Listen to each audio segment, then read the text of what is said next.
Biziki eskartu du txapelketak astebeteko gaixoaldia gaindituta Martinez de Irujoren itzulera.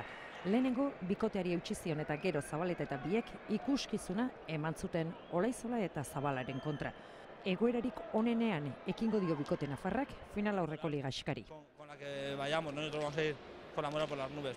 Bengoetxeak eta Beroitzek ere animoz gainezka hartuko dituzte final aurrekoak. 3 jardunaldiren faltan poltsikoan dute txartela. Nik uste sekule lortu ez dutena, ez? 3 partidun faltan klasifikatu dotea, eta iesan poza hundie.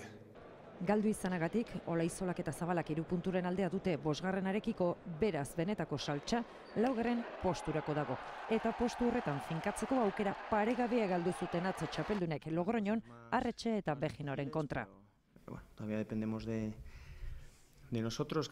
4 bikotek dute euren esku sailkapena norgehiagoka zuzenak izango direlako. Irujo Zabaleta eta Bengoetxea Beroiz final aurrekoetan Olaizola Zabala sailkatzear dira, hortik aurrera borrokalatza. 5 puntu dituzte Titinek eta Merinok, 4 Ezkordia Zubi eta Berasalu Zalbizu eta Xala Barriolak eta 3 Arretxe Beginok.